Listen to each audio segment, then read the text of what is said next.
bienvenidos y bienvenidas. Muchas gracias a quienes se conectaron por Zoom y a quienes están siguiendo la conferencia por Facebook Live. En nombre de los museos del Banco Central, les doy la bienvenida a esta actividad. Y bueno, esta es una conferencia que tratará acerca de la investigación curatorial que dio origen a nuestra exhibición temporal de arqueología Semilla, Fuego y Raíz, Alimentación Precolombina. Esta exhibición la inauguramos recientemente y estará hasta el próximo año. Así que tendremos a nuestra curadora Priscila Molina a cargo de dar esta conferencia y quien nos compartirá los hallazgos más importantes de su proceso de investigación. Les cuento que Priscila es licenciada en antropología con énfasis en arqueología de la Universidad de Costa Rica. Se encuentra cursando la maestría académica en historia de la misma universidad. Inició su trabajo en los museos del Banco Central como encargada de colecciones y actualmente es curadora e investigadora del área de arqueología en esta institución. Asimismo, Priscila es especialista en patrimonio cultural, en conservación preventiva de colección, en cerámica arqueológica y en metalurgia. Ha elaborado en proyectos correspondientes a difusión del patrimonio, museos y turismo cultural y en investigaciones relacionadas con el simbolismo de las representaciones en objetos, zooarqueología, arte rupestre en la cordillera de Guanacaste, música precolombina y patrimonio material en material indígena. Le agradecemos mucho a Priscila por este espacio para compartir con nuestros públicos y le cedo la palabra. Buenas noches a todos, muchas gracias por estar presentes hoy. Vamos a comentarles un poco sobre el proceso de investigación de la exhibición que tenemos actualmente en el museo. No se va a poder comentar todo, más bien les voy a dar unos puntos importantes a tomar en cuenta sobre el proceso de investigación y lo que van a poder ver en la exhibición para que se antojen a visitar el museo y puedan observar más de cerca las piezas y todos los contenidos que tenemos desarrollados para el tema. En primer lugar, la exhibición se titula Semilla, Fuego y Raíz, Alimentación Precolombina, y se basa específicamente en el periodo arqueológico que va del 500 antes de Cristo al 1550 después de Cristo. Sabemos que hay muchísima información referente a la comida, a la alimentación, a la historia de cada uno de los alimentos, que es muy amplia, muy profusa y muy compleja, porque inclusive actualmente de algunos alimentos se discute cuál ha sido su punto de origen. Sin embargo, esta investigación se trata meramente de los datos arqueológicos que tenemos hasta el momento, en donde se han encontrado los resultados o alimentos en contextos arqueológicos y cómo los artefactos que tenemos en el museo pues nos dan pie a conocer un poco más de cuáles eran los alimentos que, con que se alimentaban, valga la redundancia, estas personas en esa época. Entonces, ¿de dónde vienen los datos para conocer o para haber investigado este tema? Son de tres orígenes importantes. Primero son las citas coloniales. Es muy importante para la arqueología el poder conocer si hay menciones en el periodo colonial de algunos alimentos, ya sea de viajeros, de, por ejemplo, Cristóbal Colón o otras personas pues que a lo largo de sus viajes pudieron registrar muchísimo sobre técnicas, estrategias alimentarias, tipos de alimentos, consumo, producción, labores agrícolas, etcétera, ¿verdad? Y también podemos conocer no solamente desde la época precolombina, cómo se fueron produciendo, por lo menos en este último periodo, que es en el periodo de contacto, sino también hacia qué lugares se fueron movilizando estos alimentos posteriormente. A pesar de que estos enfoques son de este último periodo, porque ya estamos hablando de periodo colonial, si se mencionan es porque posiblemente tienen una trascendencia más larga. De la misma forma, también mencionamos las citas etnográficas, es decir, de qué se alimentan o cómo se alimentan los pueblos indígenas en la actualidad, cuáles son sus procesos para confeccionar ciertos alimentos, cuál es la larga data de tradición de estas costumbres alimentarias, si lo hacían sus abuelos, sus bisabuelos, etcétera, ¿verdad? Y si esto coincide con estas citas coloniales y con algunos datos que tenemos sobre formas de vasijas o arqueológicos, podemos triangular alguna información y poder decir algo sobre este tema. También los hallazgos en sitios arqueológicos son muy importantes en el momento en que se excava un sitio. No solamente se busca cuáles son los hallazgos de la investigación para conocer más sobre las personas que habitaron o que confeccionaron estos sitios, sino que también hay una labor muy importante que es conocer si correlacionado con estos artefactos, si se encuentran artefactos, o en cementerios o en sitios habitacionales, etcétera, se encuentran restos de comida y en este caso se hacen análisis de tierra. Nosotros tenemos varias técnicas para poder conocer cuáles eran estos alimentos. Entre esos tenemos las flotaciones, que pues es analizar la tierra, se pone en agua y teóricamente y de forma muy resumida, si hay semillas o polen, se sube a la parte alta de la superficie del agua, eso se recolecta y luego se analiza. Esto no se hace en todas las excavaciones, lamentablemente. Si se hicieran todas, pues tendríamos mayor datos sobre estos. Análisis de carbón, si se encuentra en carbón durante la excavación, quiere decir que se ha consumido, se ha quemado algo, y también se puede analizar pues, no solamente la antigüedad, sino también los restos de carbón de pronto de qué alimentos se podrían encontrar.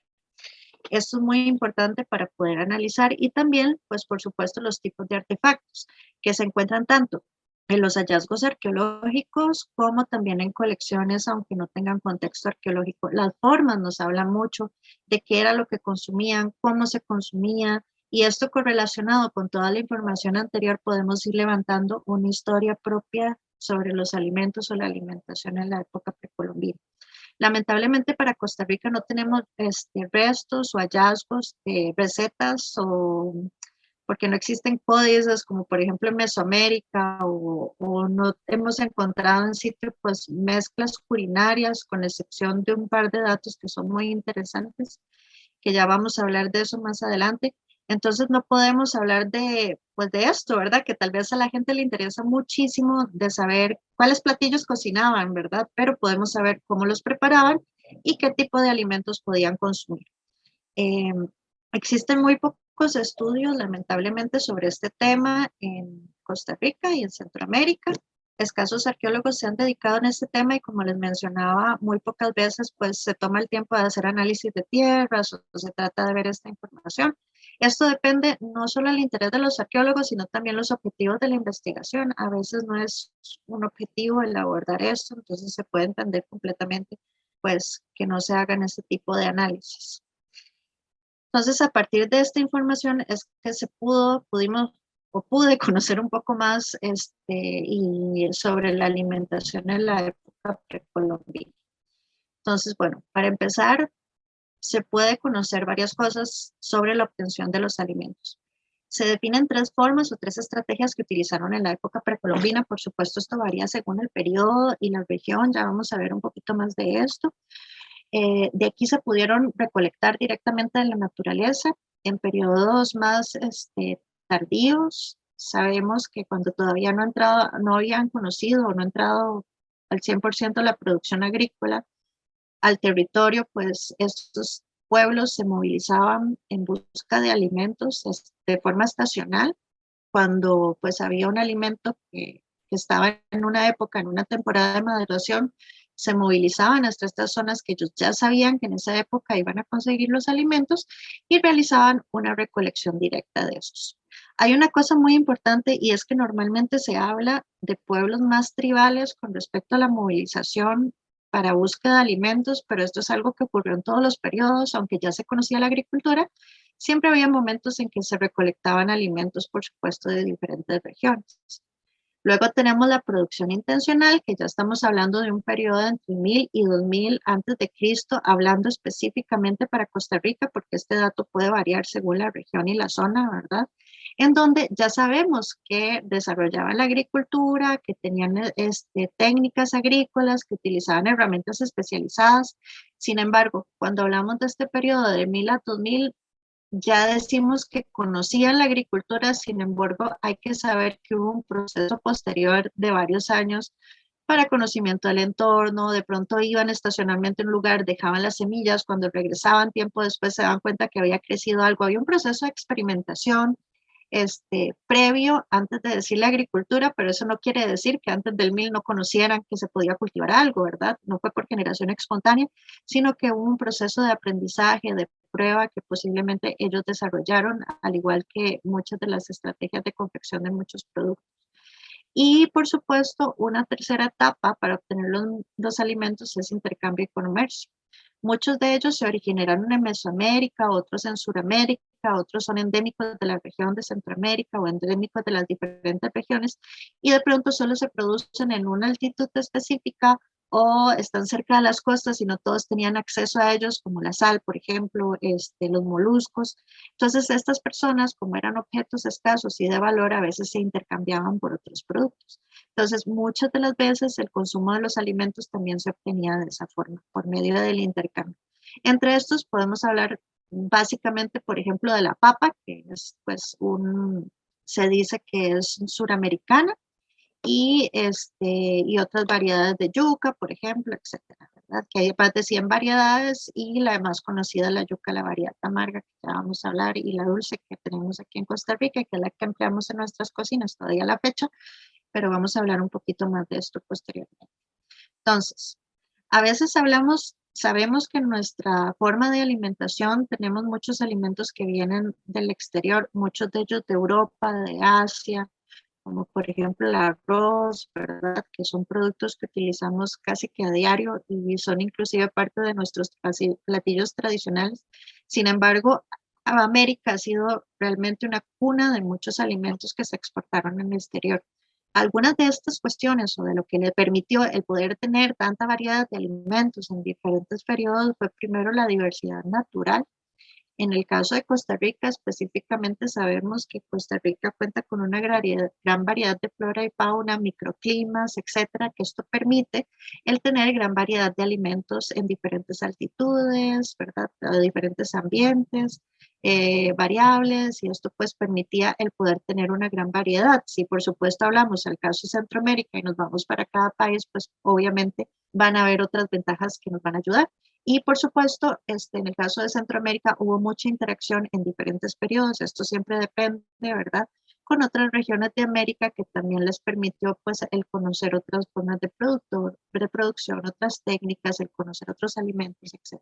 Entonces también su locación permitió el tener este contacto y esta variabilidad cultural de comercio e intercambio. Entonces, lo que se puede encontrar en términos generales en la arqueología de Costa Rica, hablando de este periodo tan grande que les comentaba, que es del 500 a.C. al 1500, es que sí existía una dieta básica, es decir, que podemos encontrar varios alimentos que se encuentran en las tres regiones principales arqueológicas del país. Hablamos Caribe Central, región central o Caribe o las tierras altas, las llanuras, Pacífico Sur, región de Iquiz, que es parte de la región de Chiriquí, y región Nicoya, subregión Nicoya, que es parte, pues también conecta con Mesoamérica. Y en estas regiones principales podemos encontrar esta repetición de alimentos como el maíz, los frijoles, el chile, el ayote, por supuesto, diversos árboles frutales, etcétera. Y hay también alimentos que de los hallazgos que tenemos hasta el momento, que esto es muy importante decirlo, que no hayamos tenido el hallazgo hasta el momento no quiere decir que no haya existido, porque de pronto nos encontramos que en una región no hay cacao, pero sí hay vasijas especializadas que pudieron haber contenido cacao, ¿verdad? Entonces también hay otra forma de correlacionar. Pero en el caso del dato específicamente de alimentos en contexto, semillas, lotes, etcétera, ¿verdad? Vemos que en el sur se puede encontrar específicamente algodón y muchas cuestiones de palma real, en el Caribe central la yuca, el coyol, en el sur también podemos encontrar la yuca, pejibaya, el camote, y en el norte pues fueron también muy importantes la sal y los moluscos. Pero como les comentaba, hay también alimentos que se encuentran en las tres regiones. El dato más antiguo que tenemos de las dataciones es en que se llama Laguna de Martínez en Guanacaste, que es por la región del Arenal, que tiene una datación de 5500 antes del presente, lo cual es un dato muy interesante porque ya podemos hablar de que ya se producía, ya había conocimiento de ciertos alimentos, una labor agrícola, etcétera, una producción más conocida, ¿verdad? Desde periodos tan antiguos como ese, y seguidilla, pues hay varios periodos que son interesantes de conocer para las diferentes regiones. Entonces, hablando de todas estas cuestiones, hay algo muy interesante de conocer, y es que todas estas interacciones culturales generaron una forma o una cronología en términos arqueológicos de poder comprender la alimentación en la época precolombina. Entonces, aquí súper resumido y en términos generales, podemos saber que del 7000 o 2000 antes de Cristo, que estamos hablando de sociedades entre comillas tribales, o que no tenían pues una estabilidad espacial, o que tenían grandes estructuras arquitectónicas, etcétera, ¿verdad? Se puede hablar de la casa de megafauna, que en esos momentos convivían con estos grandes animales y tenían que tener estrategias diversas de caza. Posteriormente, pues la megafauna se va extinguiendo y ya empezamos a ver los animales que conocemos hoy en día. Se da esta recolección por temporadas de maduración y por supuesto la pesca. Una cosa interesante es que a pesar de que yo menciono aquí que la caza de animales, en este caso megafauna, que es muy específico de este periodo, se cita aquí, no quiere decir que la caza o la pesca no se encuentre a lo largo de todos los periodos. De hecho, entonces es muy importante y en todo se desarrolla. Sin embargo, hay detalles como más específicos, como en este caso la megafauna. Y en este caso de este primer periodo, como todavía la agricultura no había estado consolidada, pues habían estrategias más fuertes como la recolección en temporadas de maduración. ¿Qué implicaba esto? El conocer el entorno completamente, en saber los momentos hacia dónde migrar, cómo migrar, y por supuesto encargarse de todo el grupo que estaba en búsqueda de la comida, ¿verdad? Luego en el 4000 al 1000 ya tenemos los inicios de la domesticación, o sea, es un previo a la agricultura, donde ya se empiezan a ver tecnologías, herramientas especiales. El uso de la piedra viene desde periodos anteriores, sin embargo ya empezamos a ver una especialización, hachitas, raspadores, etcétera, ¿verdad? Que ya se habla por ejemplo, retirar la piel de los animales, etcétera, ¿verdad? Y ya posiblemente conocían muchos de los alimentos que o estaban experimentando con estos alimentos, que en el periodo del 2000 al 1000, como les comentaba, ya entra la agricultura, y esto lo que permite es que el grupo social se sedentarice, es decir, que antes se movilizaban buscando comida, y en el momento en que se dan cuenta que ya pueden estar en un lugar específico, cultivar y obtener sus alimentos, pues se empiezan a convertir en sociedades más estables, que están pues ubicadas en un lugar, que ya hay gente especializada en cultivar, en técnicas, en elaborar estas herramientas, ¿verdad? Y esto permite que se intensifique la producción. Aquí hay una cosa muy importante, y es que en todos estos periodos, sobre todo en se dice que hubo una reducción de los comestibles. Yo lo que le veo la explicación de esto es que anteriormente, como se recolectaban de muchos alimentos, de muchos lugares, era más variable, y en el momento en que ya empezaba a cultivar menos productos, pues empezaban a comer solo lo que estaban cultivando en ese momento, y ya no se movilizaban a largas distancias para recolectar otros alimentos, y posiblemente pues se dice en términos arqueológicos que puede existir esta reducción, y no en todas las regiones, ¿verdad? Es como casos muy particulares.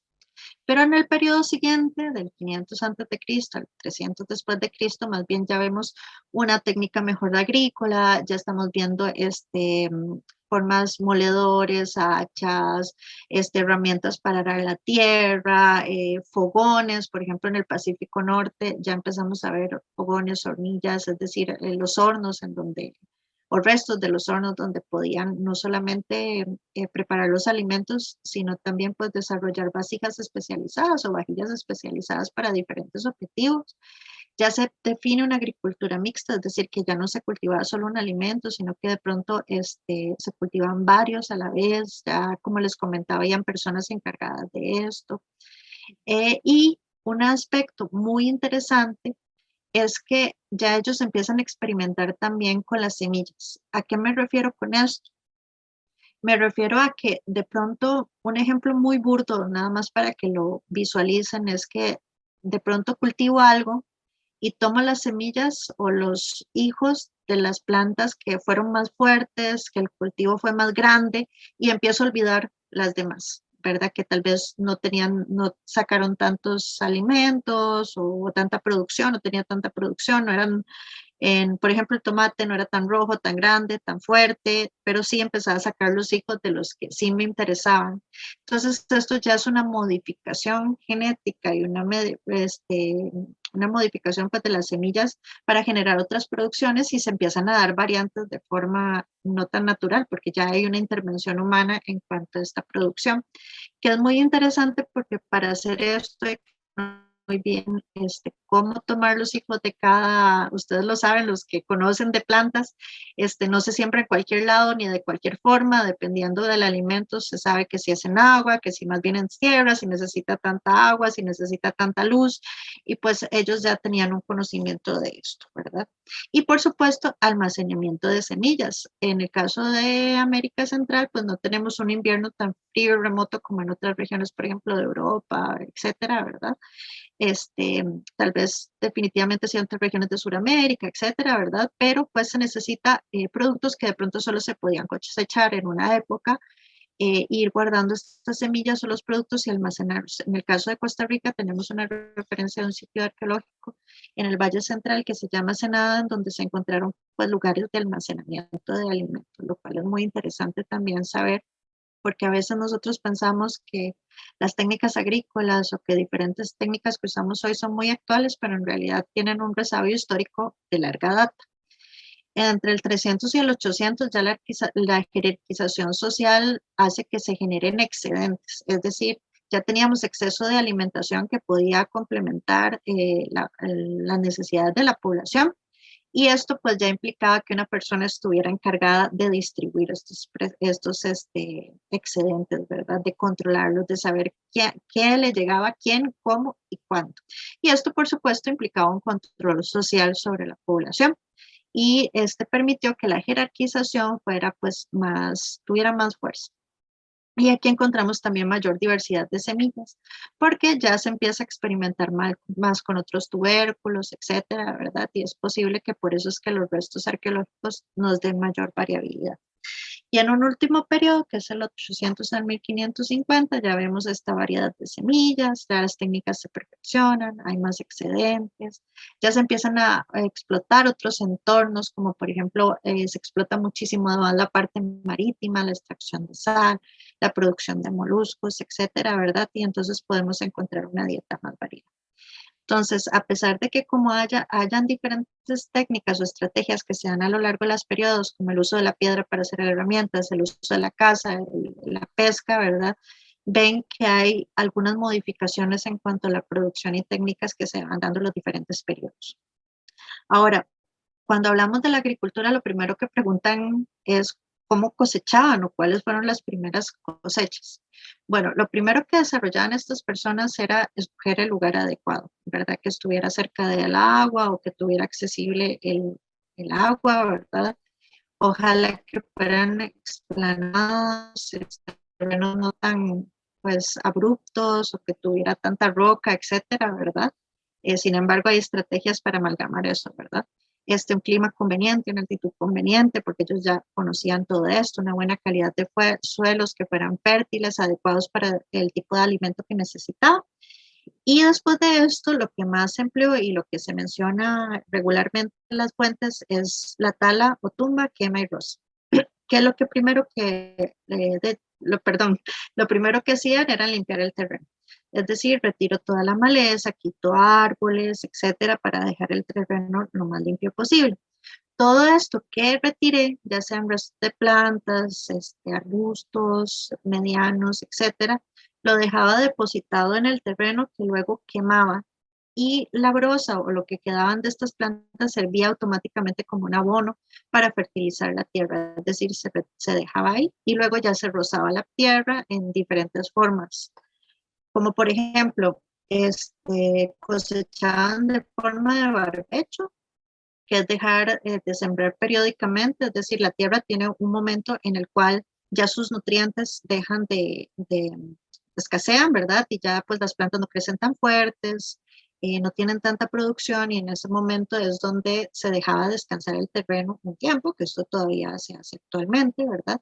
El policultivo, que es siembra de varias semillas a la vez. Todavía podemos encontrar siembras de maíz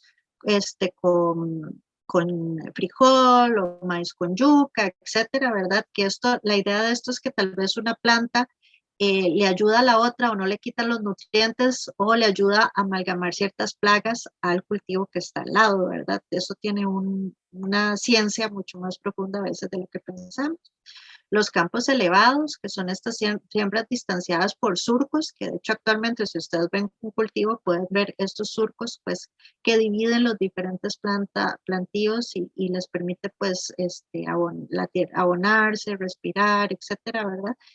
Y hay otra referencia que tenemos de las chinampas, que esto es específicamente para Mesoamérica. En Costa Rica no hay fuentes que nos hablen directamente de esto, sin embargo, un par de arqueólogos en el proceso de investigación me comentaron que no se descartaría y no sería descabellado que de pronto para Centroamérica, tomando en cuenta la calidad de los suelos y que hay acceso al agua, poder desarrollar las chinampas, que son terrenos de cultivo con agua, es decir, en lugares donde hay agua, pues se iban haciendo como pequeños islotes y en esos islotes era donde se cultivaba, entonces siempre había agua por abajo del islote, encima, etcétera. Y para esto había una logística muy interesante, como les contaba, pues en otras regiones de América se desarrolló más, por ejemplo en Mesoamérica, y para Costa Rica no hay referencias, pero es también muy interesante de mencionar.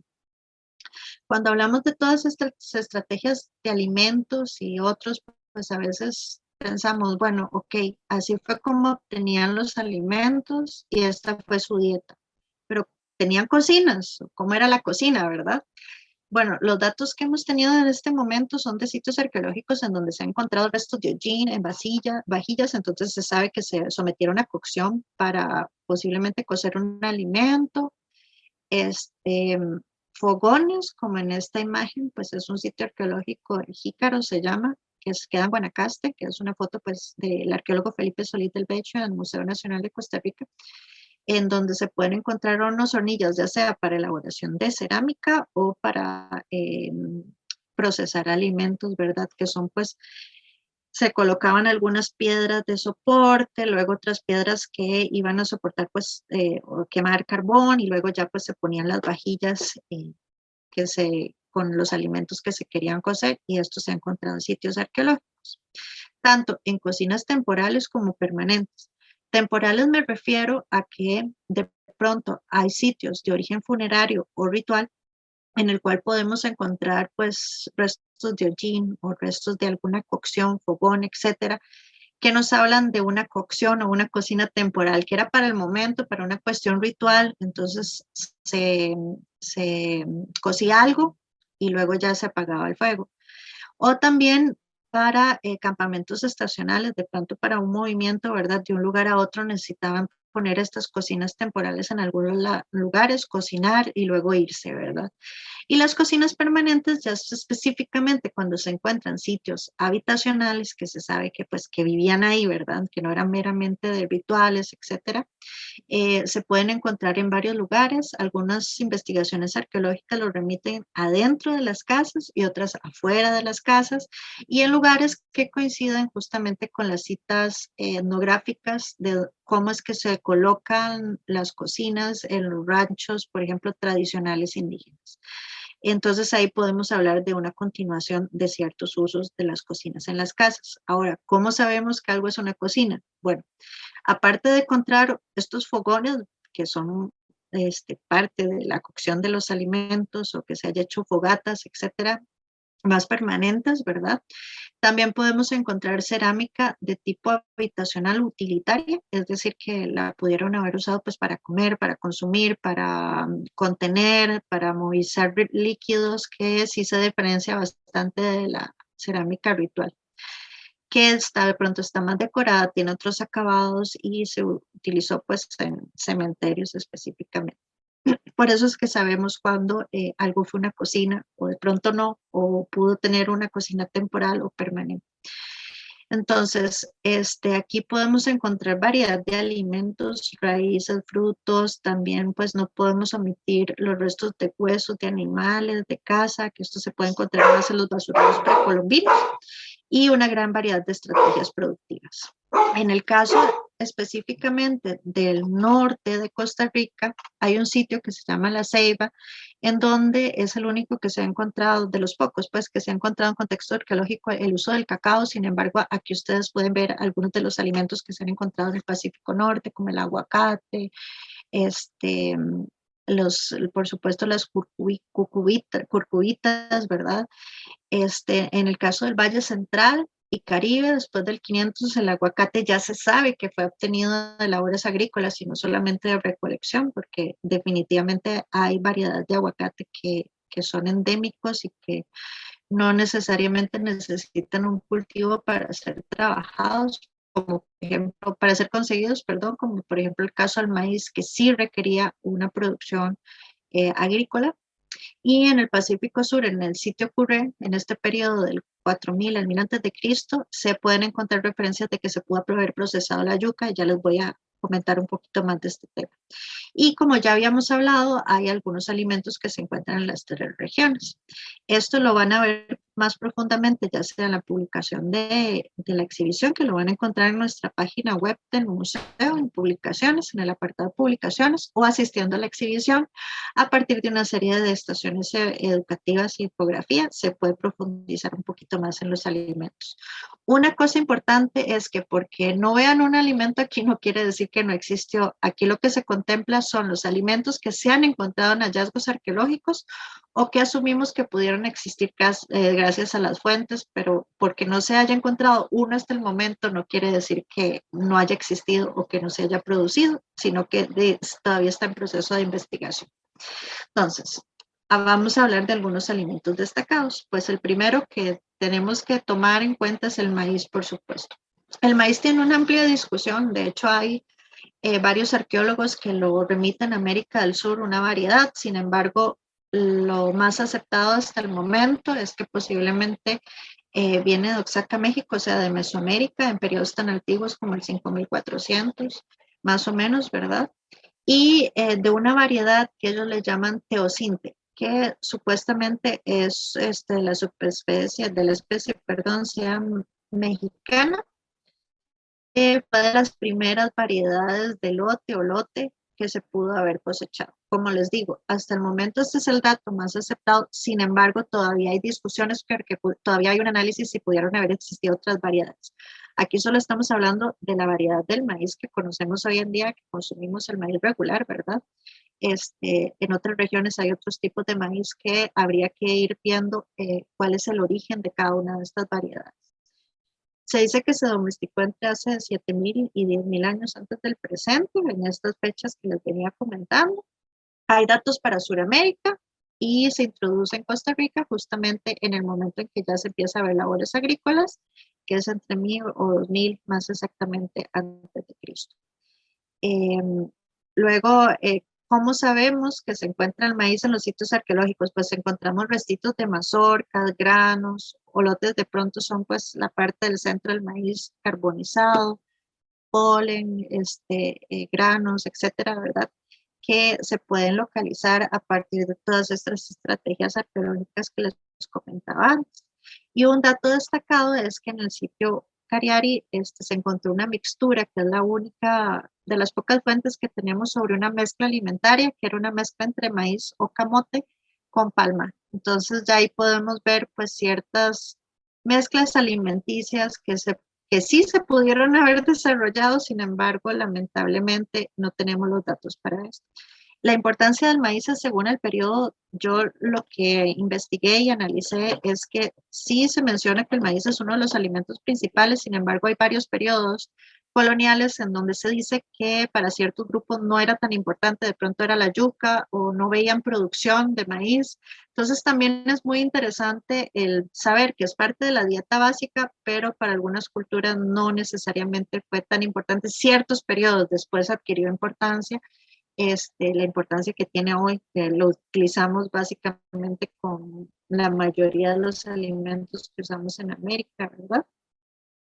y tenía varias funciones. Por supuesto, el cotidiano para una alimentación tradicional, tamales, tortillas, etcétera, pero también cuestiones para alimentos rituales, que se consumían en el momento, que se depositaban con el difunto para que llevara el más allá.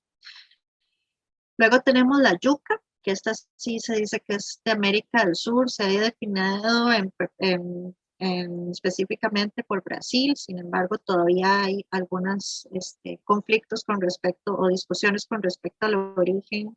En términos especiales, sí se sabe que fue hace 5.000 años antes del presente. Hay por lo menos 100 variedades de yuca que conocemos hasta la fecha. Sin embargo, pues la que se consume aquí, que es la variedad amarga y la variedad dulce, también se puede encontrar en el litoral colombiano, pero en periodos posteriores, en el 1500 al 500 antes de Cristo. Hay una cuestión muy interesante, y es que para producir la variedad amarga, que fue la que se dice que se consumió más, por lo menos en un periodo en épocas precolombinas, se requería extraer de la yuca el cianuro, porque el cianuro pues la trae la yuca como componente y es venenoso para los seres humanos, y para esto se necesitaba todo un proceso en el cual se maceraba, se raspaba, eh, y posteriormente con esto se eliminaba, se lavaba y se iba eliminando el cianuro para luego consumirlo.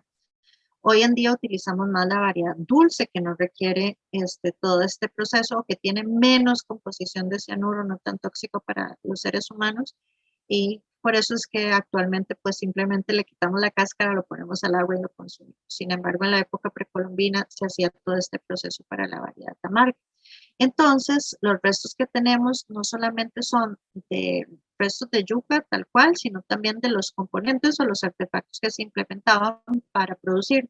En este caso hay un hallazgo muy interesante en el sitio Curre, que queda en el Pacífico Sur, en donde se encontró estas pequeñas muesquitas o pequeñas piedritas puntiagudas, como este acercamiento que les cuento que se ve aquí, que se incrustaban en una tabla de madera como este ejemplo que está aquí. Y ahí era donde se maceraba la yuca. Para el Pacífico Sur sí hay referencias del uso de eso. De hecho, hay un sitio arqueológico que es en donde se encontraron un montón de puntitas asociadas a la producción de yuca. Y se dice que, por lo menos en las fuentes que yo encontré, no se descarta que se haya utilizado de forma ritual, pero la mayoría es para consumo tradicional. Tenemos también el frijol y el cacao, que se han encontrado en sitios arqueológicos. En el caso del frijol, también posiblemente viene del Pacífico de Mesoamérica, perdón, ya en periodos posteriores, entre el 2000 y 4000 antes del presente. También hay una variedad de frijol que se encuentra en el sur andino y se dice que pues, sí podría ser de forma simultánea. Hay discusiones al respecto, ¿verdad? Hay hallazgos de semillas carbonizadas, por ejemplo, en este sitio que se llama San Juan, en el Pacífico Sur, se han encontrado pues semillas completas o carbonizadas de una variedad específica de frijol, que es el frijol tradicional, ¿verdad? Y su función pudo haber sido igual, ritual o cotidiano. En el caso de Costa Rica, yo pienso que pudo haber sido más cotidiano, pero para referencias, por ejemplo, de Mesoamérica, sí se habla que se pudieron haber utilizado en algunos rituales. Y en el caso del cacao es también muy interesante porque cuando uno piensa en el cacao lo piensa más, por lo menos en épocas precolombinas, como que se implementó para cuestiones sociales, una bebida más ritual de pronto. Sin embargo, por supuesto que también pudo tener usos más cotidianos, ¿verdad? Dice que procede de la Amazonía, de la alta Amazonía, en periodos tan antiguos como el 5300 antes del presente, que coincide también con la producción del maíz, como veníamos hablando posteriormente. En donde más se han encontrado o donde tenemos referencias más amplias en Costa Rica es en el Pacífico Norte, en donde se encontró también que se pudo haber utilizado como una bebida en este sitio que se llama La Ceiba entre el 800 y el 1350 antes de Cristo. Y sabemos que para el periodo colonial fue un alimento tan importante que se pudo haber utilizado también como moneda antes de la introducción de los metales que tenemos actualmente. Entre los que les vengo mencionando, como por ejemplo aquí vemos un mapa, este es específicamente de los sitios arqueológicos donde se ha encontrado frijol hasta el momento, ¿verdad? Y podemos ver algunas concentraciones en el Pacífico Norte y de pronto en el Caribe Central. Luego también tenemos las curcubitas y las palmas, que aquí hay una cuestión muy interesante y es que el dato que tenemos, en este caso, por ejemplo, de Ecuador o del mundo, estamos hablando ya de la variedad producida por el humano. Sin embargo, hay variedades que son endémicas, como por ejemplo los jícaras y todo esto, pues hay árboles que lo producen de forma endémica y que simplemente ellos pues lo utilizaban para consumo o para generar, en el caso de las cucubitas, algunos artefactos antes de que se introdujera pues la arcilla o la cerámica para producir algunos componentes utilitarios para la cocina. En el caso de las curcubitas, pues el dato más antiguo que se tiene, más para producción, ¿verdad? Con intervención del hombre, es el 7000 antes del presente. Sin embargo, sabemos que, como les dije, hay algunos que son endémicos que pueden ser mucho más antiguos de lo que pensábamos. Para Perú también, del 5000. Hay 5 especies en todo el continente. También se pudo haber funcionado como policultivo junto con el maíz. Y los datos más antiguos que se han encontrado en Costa Rica es en la Laguna del Arenal, en Tilarán. Como vemos en el mapa a la derecha, hay muy pocos datos que tenemos de las cucubitas de forma con intervención humana, a pesar de que fue un alimento que ha estado a lo largo de toda nuestra historia de diferentes maneras. Un uso cotidiano, sin embargo, también sirvió como contenedor, ¿verdad? Y el contenedor pues tenía otros usos también. En el caso de las palmas, hay muchas variedades de palmas como el pejibaye y bueno, etcétera, ¿verdad? El coyol. Y este se encuentra en todo el mundo. El dato más antiguo que tenemos para Costa Rica es del 300 antes de Cristo al 300 después de Cristo. Y lo que más se encuentra es pejibaye, que es endémico de Sudamérica. Entonces sabemos que pudo haberse también intercambiado ciertas variedades con Sudamérica.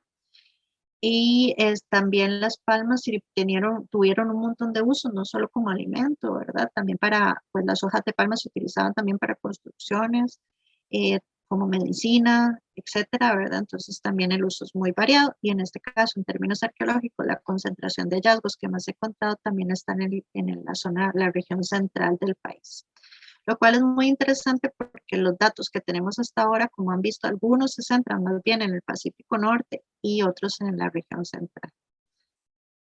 Y por supuesto, estos que les mencioné antes fueron los que más tenemos referencia y los más importantes, posiblemente. Sin embargo, hay un montón de alimentos más que de pronto hay solo un hallazgo por aquí o solo otro por acá, pero ese único hallazgo nos puede decir que sí se pudo haber consumido de forma más masiva. Lo que pasa es que en términos arqueológicos no hemos encontrado tanta evidencia para poderlo referenciar. Y sobre todo si vemos el seguimiento de este alimento después del periodo colonial, ¿verdad? Que ya se empieza a mencionar más, que ya vemos una producción más grande, que no quita que tenga una larga data. Entonces, en este caso, podemos ver ciertos alimentos que se pudieron intercambiar o comerciar en algunos periodos o momentos.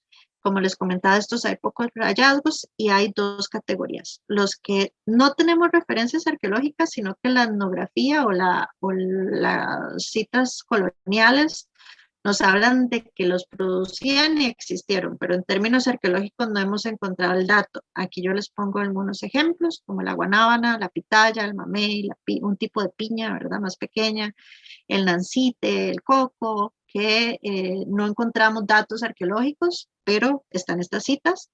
Y luego las que sí tenemos las citas arqueológicas, pero pocos datos, como el jobo, el aguacate, hay muy poca información, el guapinol, el coyol, bueno, hay un sinfín pues de alimentos. Y cuando vemos este análisis, por eso es que podemos conocer la variabilidad de alimentos que se tenía en la época precolombina y de opciones, ya sea para cosechar, para intercambiar o producir, o para obtener directamente de la naturaleza.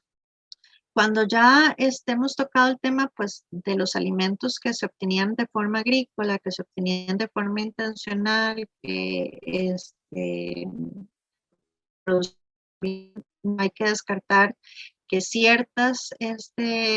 lugares, en ciertos lugares que tenían costas o que estaban cerca del mar o cerca de manglares, pues tenían la accesibilidad a otro tipo de alimentos, que luego fueron valorados y se intercambiaban, pero que se producían muy localmente. En este caso podemos hablar, sobre todo en el Pacífico Norte, de la extracción de sal y el intercambio de moluscos y conchas. ¿Cómo sabemos que hacían esto? Pues por las vasijas que hemos encontrado que tenían ciertas características para producir sal o para o como para sancochar moluscos o quitar la concha, ¿verdad? Que ya vamos a hablar un poco de esto.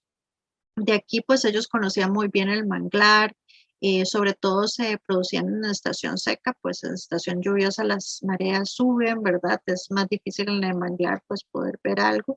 Sin embargo, en los manglares se podían extraer otras cosas como maderas, etcétera, para también poner en el fogón o para, pues, construcciones, etcétera. Se podía, en el caso de la producción de moluscos, de extraerlo directamente, donde la especie se adhiera a la piedra y pues usted la recolectaba. Luego se ponía en una vasija especial que tenía paredes gruesas, que era porosa, entonces permitía que el agua, porque esto se ponía en agua para sancocharlo, ¿verdad? Pudiera evaporar de una forma más eficiente, pudiera mantener el color necesario y al mismo tiempo, pues con este sancocho las conchas se iban abriendo automáticamente y podemos encontrar también en algunos basureros precolombinos algunas conchas que fueron quemadas, o sea, se ponían directamente sobre el asador con una apertura forzada que también pues se podía meter un palito o algo y abrirlas directamente. En el caso de los productos del mar hay una cosa muy interesante y es la aparición de trampas para pesca. En la imagen que vemos abajo podemos ver un ejemplo de una excavación de la arqueóloga, bueno, pues una excavación, no, un análisis y un registro de la arqueóloga Magdalena León en regiones de costas, en donde, en Sitio Para se llama, en el cual se puede ver como una rondela alrededor del mar, como un tipo de pared. Esa rondela de forma artificial, esto lo hicieron en la época precolombina. Entonces, lo que permitía era que cuando subía la marea se llenaba la piscina y cuando bajaba se quedaban los peces atascados en la pequeña piscina y ellos simplemente iban y los recolectaban o los cazaban de esas piscinas. De esto hay un montón de referencias en Bahía Culebra, también registrados por los arqueólogos en Nancy Reddy y Felipe Solís del Bello, y estos análisis de Magdalena, y hay, son muy interesantes porque ya estamos hablando de una logística, una técnica, una producción muy local para algo, pues aprovechar el entorno que tenían cerca. También hay que hablar de los desechos, por supuesto. Hablamos de la comida, hablamos de la extracción, pero ¿qué hacían con los desechos? Por supuesto que en la época precolombina existían basureros.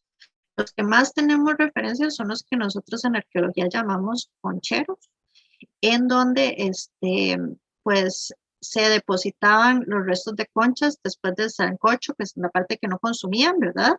Restos de huesos de animales, que por eso también sabemos que consumían lagartijas, que consumían venado cola blanca, que consumían mono. Eh, los desechos hablan también de nuestras costumbres alimentarias y eso lo podemos ver inclusive actualmente, ¿verdad? Podían estar en zonas cercanas a las habitaciones, inclusive cerca de áreas funerarias o dentro de las casas o fuera de las casas, normalmente fuera. Estos restos son muy importantes porque ya podemos ver cuáles especies de conchas, bivalvos o moluscos comían específicamente, no era cualquier concha, ¿verdad?, que se encontraran o cualquier animal en concha, sino que ellos sabían cuáles se seleccionaban. Y también podemos encontrar fragmentos quebrados de cerámica, de pronto se les quebraba y no le daban otro uso y también lo tiraban en estos basureros. Y en el caso de Bahía Culebra, pues también se pueden encontrar, como les comentaba, conchas quemadas y según lo que mencionan estos arqueólogos, es posible que no hubiera un tratamiento para manejar el control de olores, sin embargo, pues esto es todavía algo que se tiene que investigar más y analizar un poquito más, como lo mencionan ellos. Ahora, hablando específicamente de las vajillas, un detalle muy interesante es que a pesar de que en nuestra colección tenemos mayor variedad de vasijas que se utilizaron para rituales, esto no quiere decir que no tuvieron un uso, es decir, que se contuvo alimentos, que servían para consumir en el momento, que tienen restos de hollín o carbón que se pusieron en ese momento para el ritual y luego se le colocó en el ajuar. Entonces también hay que hacer una distinción de que a pesar de que son objetos rituales, también tuvieron un uso para alimentarse o producirse. En este caso, las vajillas más tempranas que tenemos es muy interesante porque tienen forma vegetales como de curcubitas. En este caso, pues tiene una forma como de un ayotito, un zapatito, una jicarita que vemos al lado derecho. Y es posible que antes de que se introdujera la cerámica, pues ellos utilizaran tipos de recipientes que se podían obtener directamente de la naturaleza, como las jícaras en este caso.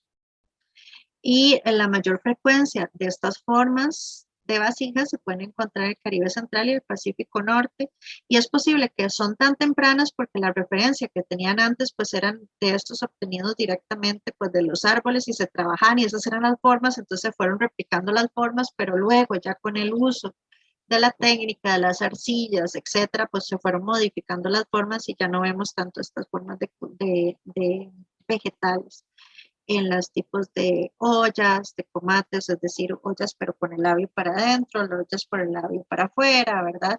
Que esto también tiene una lógica, el labio para afuera es posible que contuvieran líquidos para poder depositarlos en un lugar, con el labio para adentro es más como para almacenar porque no permite derrames. Podían ser los sólidos o podían ser líquidos, entonces también las formas de las vajillas nos hablan mucho de su uso. Y en ejemplos más tardíos que ya hablamos, podemos hablar de la extracción del sal. En estas vajillas especiales, cuando les hablo de una vajilla gruesa, porosa, podemos ver este ejemplo, esta fotografía del arqueólogo Felipe Solís, en el cual se ve un fragmento de una vasija para extracción de sal que, como ven, tiene esta porosidad que les hablaba y permite pues, la cocción de moluscos.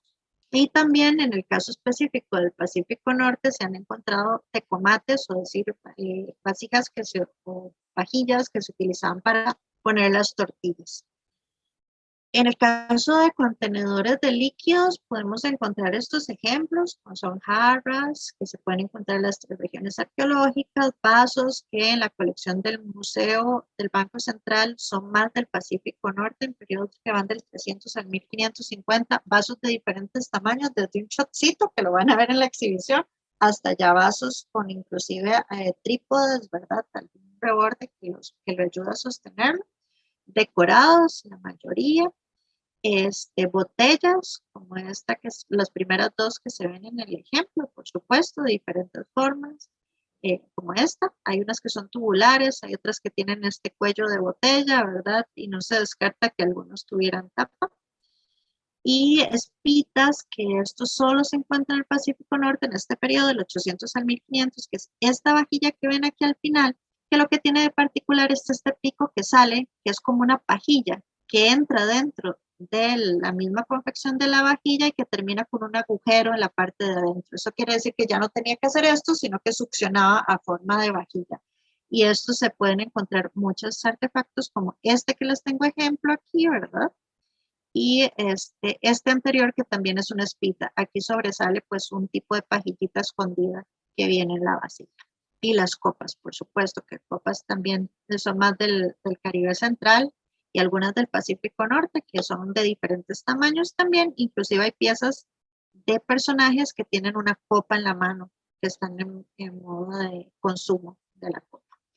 Para procesar alimentos tenemos el procesamiento de moluscos, ¿verdad? Que era el ejemplo que veíamos arriba de la vajilla.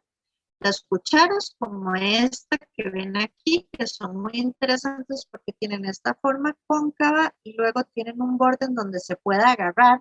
Esto para consumo de líquidos o para introducir pues en algún plato para obtener algo. Las que se encuentran más en la colección son del Pacífico Norte, entre el 200 y 500.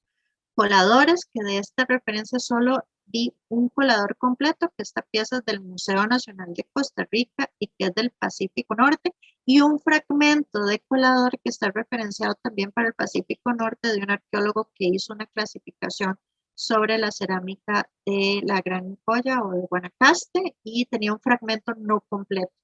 Y estos coladores pues se pueden encontrar en ciertos lugares de Mesoamérica entre los pueblos indígenas para el procesamiento o lavado del maíz inclusive, y son parte importante de este proceso. Los pistilos y morteros, en este caso este es un pistilo, ¿verdad? Ustedes conocen el mortero, que es el recipiente para contener.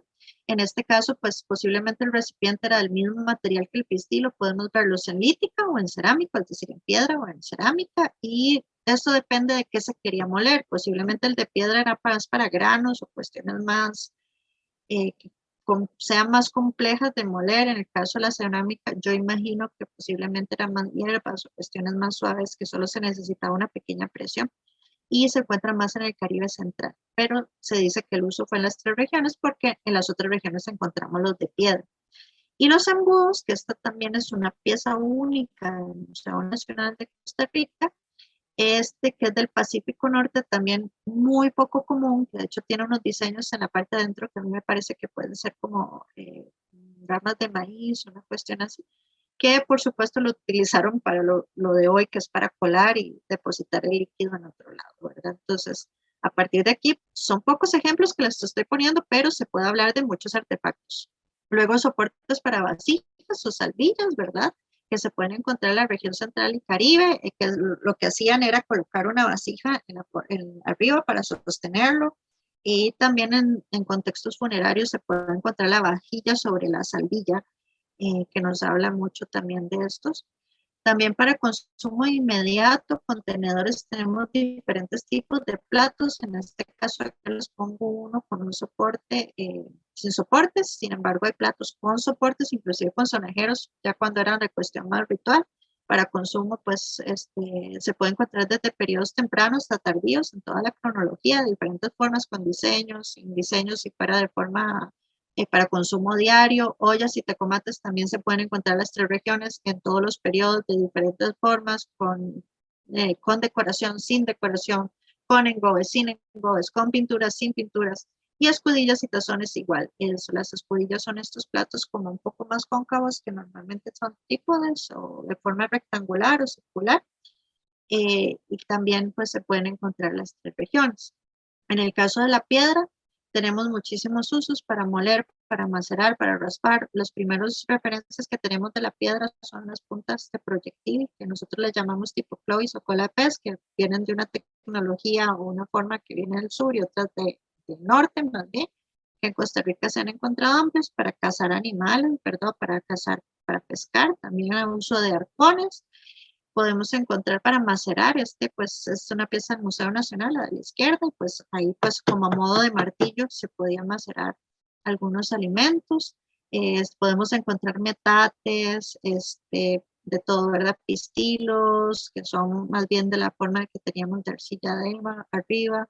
De forma temprana podemos encontrar también cuchillos para quitarle la piel a los animales, para raspar, raderas, etcétera, ¿verdad? Y las más tempranas son del 4000 antes de Cristo, que son estas puntas, raspadores, ciertos martillos y ralladores de madera.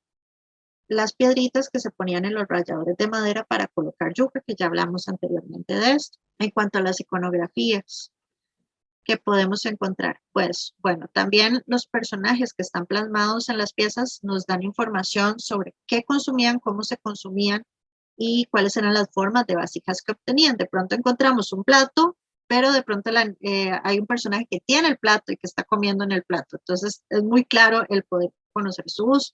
Se pueden encontrar las 3 regiones desde el 500 o 300 antes de Cristo en formas muy diversas, como flautas, ocarinas, ollas, platos, etcétera, ¿verdad? Y también pues podemos ver personajes que están comerciando, intercambiando productos, a veces tienen grandes bolsos o están pues trasladando, entonces ahí se puede hablar un poco del consumo. En este caso, el que tiene forma de zapato se podía utilizar también para llevar agua, y en este caso este personaje pues está llevando el agua y el de arriba tiene un animal que está trasladando un lugar. En el caso de personajes consumiendo y procesando, entonces podemos encontrar sobre todo en el Caribe Central y Norte. Hay menor cantidad en el Pacífico Sur, solo en periodos más tardíos, sobre todo en el periodo de Aguas Buenas. Y va desde el 500 al 300. También hay una gran variedad de representaciones. Aquí podemos ver varios personajes que están tomando directamente sobre la vasija o que están procesando, como este que viene a la derecha, que posiblemente está procesando la yuca en esta tablita que vimos anteriormente. También podemos ver animales sosteniendo alimentos. En este caso, posiblemente tiene una mazorca de maíz. De la derecha, pues no conocemos bien qué pudo haber estado consumiendo, pero se lo está llevando a la boca. Y como caso único. Tenemos esta pieza del Museo del Banco Central de Oro que tiene una mazorca de maíz en la boca y otra que está sosteniendo en la cola un personaje que es una mezcla entre venado, con felino, con lagarto, etcétera, ¿verdad? Que nos habla de este consumo. Una cosa muy interesante es que lo que menos vemos es la representación de alimentos de forma iconográfica tan clara, sino que más bien encontramos o el alimento o dónde se procesaba el alimento en términos arqueológicos. Sincretismos, bueno, la cocina es parte de un intercambio grande y vasto entre las diferentes regiones de América, pero también con otros continentes, ¿verdad? En el caso de Costa Rica podemos encontrar una mezcla de alimentos o una cocina que es indígena, por supuesto, española y africana, que es lo que nosotros podemos llamar como la cocina criolla, ¿verdad?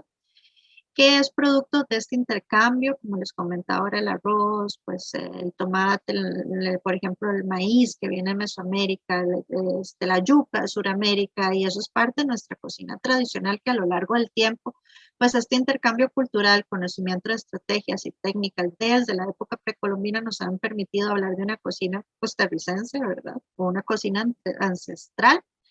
Hay varios tipos de alimentos que hoy conocemos que en realidad tienen larga data o un uso más tradicional dependiendo de la región, que fueron manipulados genéticamente, como les hablaba de los tipos de semillas, de selección de semillas, ¿verdad? O que fueron introducidos de otras regiones directamente, y también animales como la vaca, la oveja, etcétera, ¿verdad? Fueron más posteriores después del periodo colonial. Entonces aquí se puede ver una gran dinámica de apropiación, de asimilación de alimentos que ocurrió desde la época precolombina.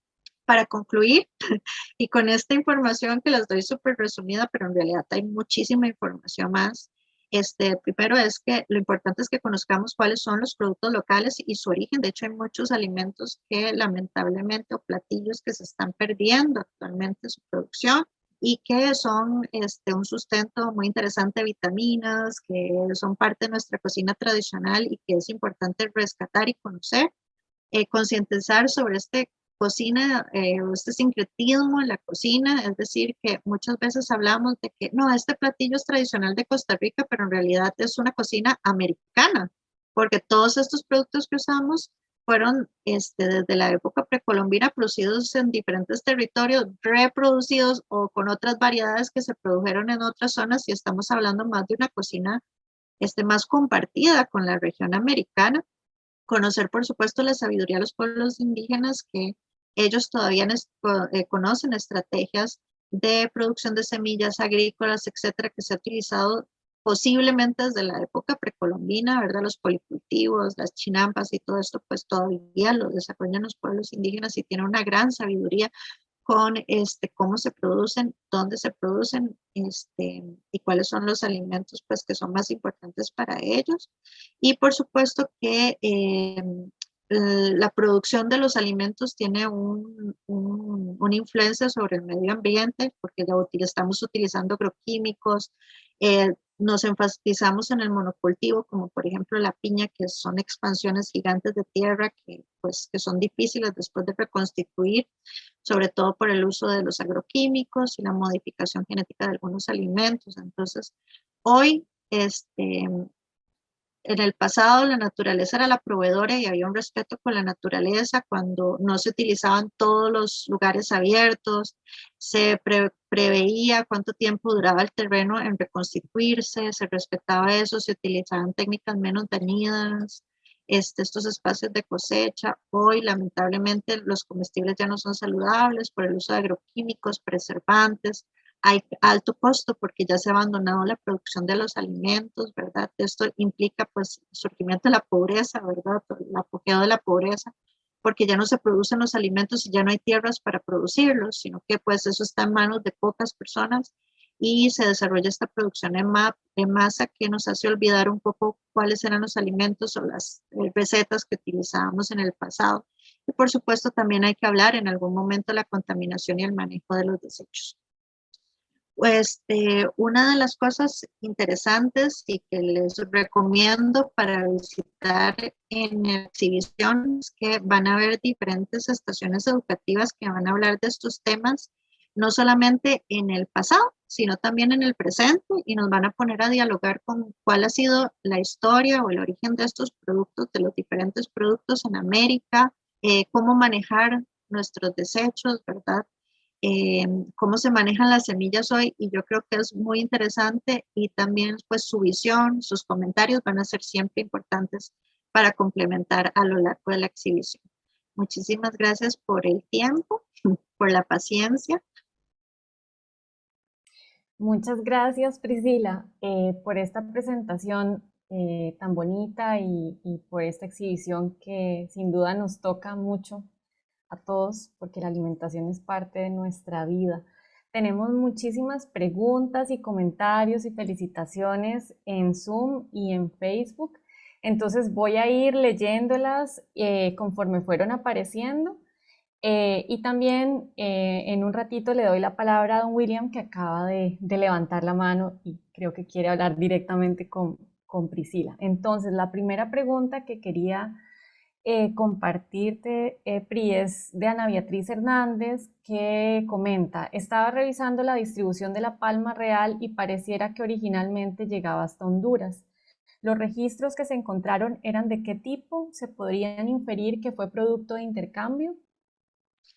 Sí, bueno, parece, por lo menos lo poco que hemos encontrado, eso sí, yo no soy especialista, por supuesto, en cuestiones biogenéticas de las plantas, ¿verdad? Mi enfoque es arqueológico, pero los restos arqueológicos que se han encontrado hablan que posiblemente son algunas especies de palma real son endémicas. Entonces, es posible que no se haya cosechado, sino que haya sido pues producción local. Sí habría que analizar un poco más todos estos datos con un especialista en genética y sobre la producción de los alimentos, ¿verdad? Que siempre hay muchísima información y los debates siempre están presentes, y una de las cosas que nos encontramos a lo largo del proceso de exhibición es que los datos cambian cada día y los enfoques cambian cada día. Entonces, vale la pena, pues de pronto vamos a tener diferentes charlas con especialistas a lo largo de la exhibición, que ojalá que también estén presentes en las charlas que van a hablar específicamente sobre esos temas. Espero Muchas haberte gracias. podido contestar en lo posible. Gracias, Pri. Otra pregunta de Francisco Morazán con respecto al tema de la presencia de la megafauna. ¿Qué tipo de especies de mamíferos coexistieron con los pobladores de esa época según los hallazgos? Sí, como perezosos, armadillos gigantes, mastodontes. Justamente eso que comentaba Claudia, de hecho en el museo tenemos un apartado específicamente en la exhibición permanente sobre la megafauna. Hay una ilustración muy interesante en donde se ve pues la relación de estos grandes animales con el ser humano, y como mencionaba Claudia, podemos encontrar perezosos gigantes, este tipo de mamut. De hecho, la correlación con estas puntas de proyectil también pues nos hablan de algunas de estas especies, de una especie específica de mamut, ¿verdad? Que se habla que se pudo haber cazado en esa época. Y pues en realidad hay un montón de animales, felinos gigantes, etcétera, ¿verdad? Que estuvieron siempre presentes en el momento de vivencia de los animales, digo, de los animales, de las personas, perdón, que se dice que pudo haber surgido. Los primeros datos que tenemos de la presencia de personas en América son de hace 12.500 años antes del presente, que son los datos más antiguos, y para esa época pues ya existía muchísima megafauna en proceso ya de extinción, ¿verdad? Pero que convivían con los seres humanos. Muchas gracias. Álvaro pregunta: ¿qué técnicas utilizaban para almacenar las semillas? Bueno, de lo poco que conocemos, porque como les dije, solamente está esa referencia de ese sitio arqueológico Senada, era como un tipo de fosa bajo tierra, pues, de forma de botella, que permitía la preservación de ciertas semillas, permitía que tuviera cierta humedad, pero al mismo tiempo fuera pues seco para que la semilla no se dañara. Y eso es de los escasos que por lo menos en la investigación yo pude conocer, pero por supuesto es posible que existieran otras estrategias que lamentablemente pues no tenemos los datos para el momento para poder ampliar. Muchas gracias. Algunas personas comentaron cuando estabas exponiendo sobre el origen del maíz y de otros alimentos que les parecía sumamente interesante eso, así como también sobre el origen del cacao, que también hay, ¿verdad?, como controversias o diferentes posiciones. Manuel Vargas pregunta sobre cuál fue la modalidad de propiedad de la tierra y qué papel pudo jugar en los patrones de alimentación precolombinos.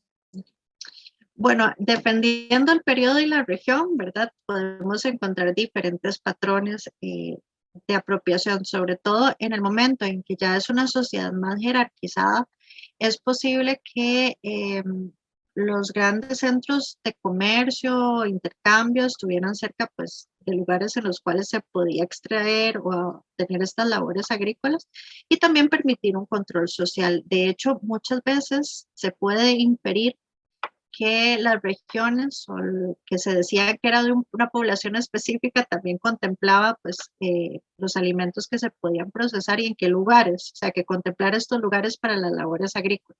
Y estas extensiones se debía también a eso. Entonces, pues en realidad eso en términos de generales, pero si ya nos ponemos a ver en qué periodo, en qué región, ahí sí podemos ver diferentes modalidades de seguimiento, manejo de la tierra y producción, sobre todo si estamos hablando de sociedades tribales en donde tal vez la tierra no era con pertenencia, para decirlo así, pues es otra modalidad. Cuando ya estamos hablando de sociedades jerarquizadas, ya estamos hablando de límites territoriales y de núcleos sociales que estaban asentados y que ya se podía ver una delimitación específica y influía completamente en el manejo de los recursos.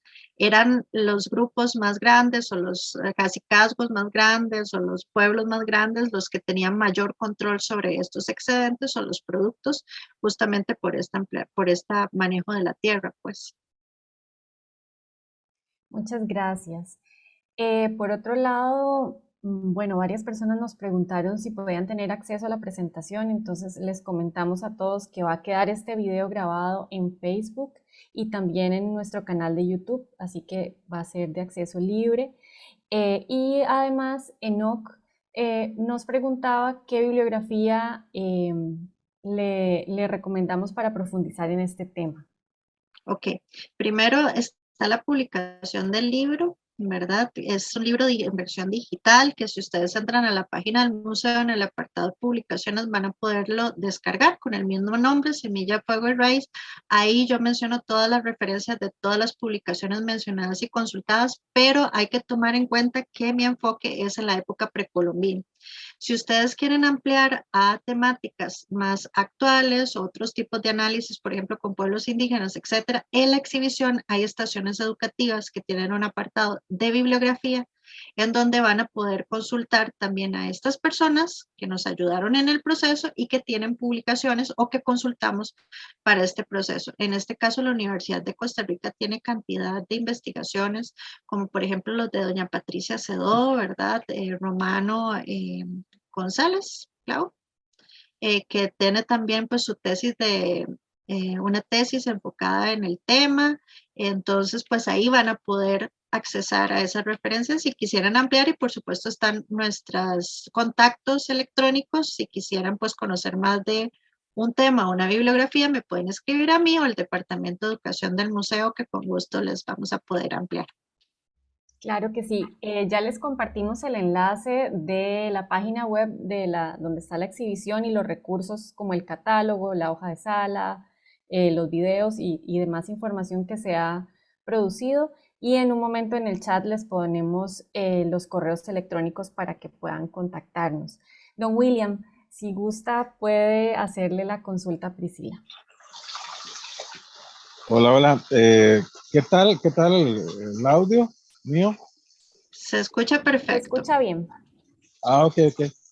Pues bien, obviamente pues las felicitaciones de todo el proceso investigativo y sé que es pues un gran equipo, ¿verdad? Lo que me encanta, sí, me encanta es llámese el proceso de extensión que están realizando y, y esa parte que no sé en qué consiste, pero la parte educativa ni hablar, ¿verdad? Pues preguntas habrían de un montón, pero digamos que haciendo un comentario y a la vez de ahí, pues, bien, algunas preguntas.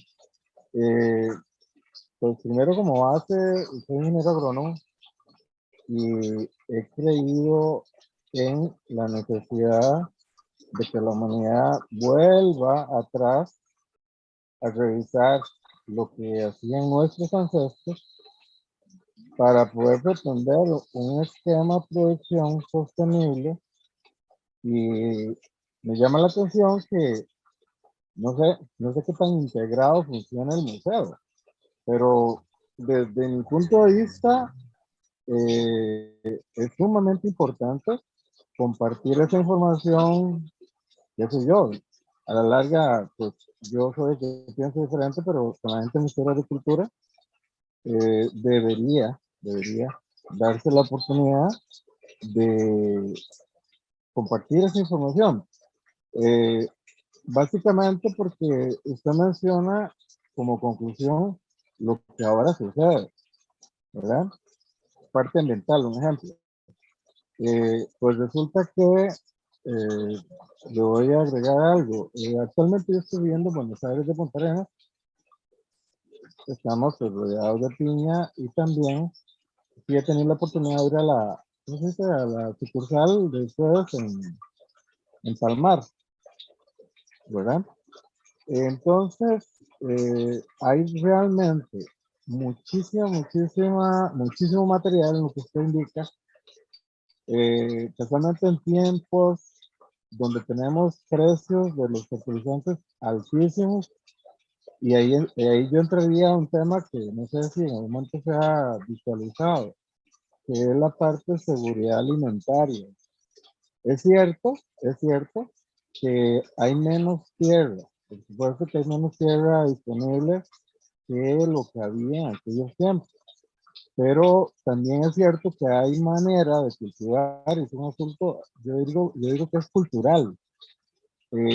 Está bien, una planta, lo que sea, una aglonema o una plantita verde en la casa, es magnífico, es la que se flor, pero también podemos cultivar en macetas, ¿verdad? También podemos cultivar, pues ahorita se desperdician montones los linderos de las propiedades.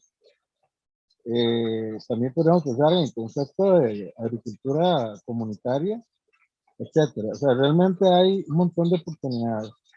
De todo lo que usted menciona, hay fuentes ricas en proteína, ricas en energía, ricas en fibra. Entonces, de ahí nace mi comentario. En una visión integral de una sociedad rica hacia adelante, nosotros no deberíamos, ¿cómo se llama? Pensar en comidas, digamos, foráneas. No estoy diciendo que nadie puede ser distinto de tal cosa, sino me refiero a que me llama mucho la atención el tema de moluscos, la forma en que cazaban, por así decirlo, los peces, en fin. Y lo que también me llama la atención es que la dinámica fue a nivel de todo el país, no es solamente un lugar, un sitio. Entonces yo creo que la historia, inclusive por lo que mencionabas antes de Cristo, toda esa historia permite traerla al 2022, 23, etcétera, y adaptarla a nuestras condiciones de tal forma que sería una maravilla. Imagínense que usted habla de manejo de desechos, cosa que nosotros no somos para nada excelentes en esa línea, ¿verdad? Eh, yo creo que lo dejo hasta aquí porque habría muchísimas cosas más y pues qué dicha, me encanta esto y a la vez que se está haciendo literatura. Por ahí, un par de referencias. Hay un par de libros de Luis Diego, un biólogo que se llama Luis Diego, ahorita se me fue el apellido. Él, esto es de la UNED, donde viene toda la historia de Costa Rica a nivel geológico y a nivel de vegetación y fauna. Entonces alguien por ahí preguntaba que si la palma, no sé qué, no sé cuánto, pues resulta que hay, ahí se menciona claramente ¿cómo se dice? La evolución que tuvo las especies viniendo del norte, viniendo del sur de América, y eso realmente es parte de integrar esa serie de conocimientos y entender mejor el todo. Pero sí creo que definitivamente ustedes tienen un material muy, muy rico y ojalá pues no fuéramos 30 y algo participantes, sino que fuéramos, no sé, 1000, no sé cuántos, ¿verdad? Pero sí los insta a compartir y qué dicha, de verdad que el museo está haciendo eso, me llena muchísimo, muchísimo. Muchísimas gracias por la exposición. Con mucho gusto, don William, y sus comentarios muy acertados. Definitivamente hay que regresar a ese respeto y el consumo que había en los pueblos precolombinos. Y esto se puede llevar completamente a la actualidad, que es una de las cuestiones que se expone también en la exhibición a partir de estaciones educativas y puntos para reflexionar. Entonces, muchas gracias. Sí, muchas gracias, don William, por compartirnos sus comentarios. Tenemos una pregunta y comentario en torno al tacaco, Pri. Aquí en el chat de Zoom nos dice Alejandro, la máxima de nuestras abuelas era una olla de carne sin tacaco no es olla de carne. Se tiene identificado ese producto en nuestra gastronomía. Veamos que el tacaco es el producto endémico por excelencia en nuestra cocina. Y complementando este comentario, en Facebook, Nelson Chávez preguntaba que si se sabe algo a nivel arqueológico sobre la domesticación del tacaco, ya que es un cultivo endémico de nuestro país. Ok, les cuento. Como les comentaba, pues mi enfoque fue meramente en los datos arqueológicos y lamentablemente lo que yo encontré de los análisis que se han hecho hasta el momento no encontré datos sobre el tacaco. Entonces no puedo ampliarles más esta información. Sin embargo, sí les recomiendo estar atentos a nuestras redes sociales porque van a haber varias charlas con especialistas del origen de algunos alimentos. Inclusive podemos enviarles información, lamentablemente no a nivel arqueológico, pero sí pues de origen de la producción. Si les interesa pues esa planta, pueden contactarlos directamente y podemos pues darles referencias o comentarles un poquito más, pero por el momento lamentablemente la información arqueológica no puedo contestar esa pregunta. Muchas gracias. Por otro lado, nos pregunta Katy en Facebook si se han encontrado algo parecido a cucharas que ayudaran en la cocción. Es posible que, bueno, yo les mostré una imagen de una cuchara, sin embargo, pues en la colección nosotros tenemos muchísimos más. De hecho, son decoradas porque fueron de origen ritual, sin embargo, es posible que muchas de ellas fueran de origen utilitario. Y definitivamente tenían que haber servido también para la cocción, no solamente para servir o tomar algún líquido, porque vieron que la concavidad es un poco más amplia, no tan grande como un plato, pero sí como que tiene cierta manejo en cuanto a algún líquido. Y yo sí pienso ya en términos personales y habiendo visto las piezas y analizando los contenedores que se requería y además conociendo la habilidad tecnológica que tenían estas personas, que tuvieron también una función de preparación, de mezcla ya en la cocina, eh, definitivamente. Y la observación muy acertada. Muchas gracias, Pri. Tenemos muchos comentarios agradeciendo la presentación, agradeciendo el espacio, señalando que el tema es sumamente interesante. Entonces, a todas esas personas les agradecemos también por estar aquí, por acompañarnos y compartirnos su parecer. Tenemos una pregunta de Augusto Mora en Facebook que nos consulta si existe información sobre el consumo de flores y hojas de algunas plantas o de árboles. En términos arqueológicos, no, de referencias, por lo menos lo que yo encontré, ¿verdad? De in situ, pero sin embargo sí hay muchas representaciones, bueno, muchas no, algunas representaciones de plantas en piezas arqueológicas. Entonces, por ejemplo, podemos encontrar la sombrilla del pobre, algunas representaciones de la planta del maíz, tanto en sellos precolombinos como en petrograbados o arte rupestre. Y es lamentable que no hayan tantos datos porque desde mi punto de vista el consumo también daba importancia al alimento, pero claro, ellos representaban cuestiones que ya cosmogónicamente tuvieran otro simbolismo y como eran cuestiones de consumo tradicional o de uso tradicional, tal vez por eso no fue referenciado. Y como no tenemos los datos arqueológicos, pues es un poco complicado también ampliar un poco la información. Sin embargo, es definitivo que si hay objetos que tienen representaciones, pocos, pero habría que, de hecho es un tema de tesis, el poder conocer, analizar estas colecciones y definir cuáles son las especies específicas que se encontraron de plantas en los diferentes objetos arqueológicos de diferentes materiales. Muchas gracias, Pri. Vamos a ir cerrando con dos consultas. De Roxana, pregunta si de qué culturas de otras regiones dejaron influencia en Costa Rica.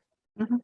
Bueno, por ejemplo, en términos arqueológicos hay diferentes referencias de que, por ejemplo, entre el 800 o 900 después de Cristo en el Pacífico Norte de Costa Rica se dieron unas grandes migraciones de grupos mesoamericanos al territorio, que aquí es donde empezamos a encontrar la representación, por ejemplo, en vasijas de diseños que son mesoamericanos. No se puede decir específicamente de qué región de Mesoamérica porque se sabe que posiblemente estas personas migraron hacia el sur de América, llegando hasta lo que conocemos hoy como Costa Rica por la caída de grandes centros de población. Y pues empezaron a movilizarse, pero duraron cientos de años para poder llegar al territorio que conocemos hoy como Costa Rica. Entonces esas personas que salieron de esos centros no fueron las mismas que llegaron al territorio, posiblemente eran sus herederos, generaciones, no sé, la décima, hasta más generación, y posiblemente ya venían pues caminando, movilizándose a lo largo de Mesoamérica.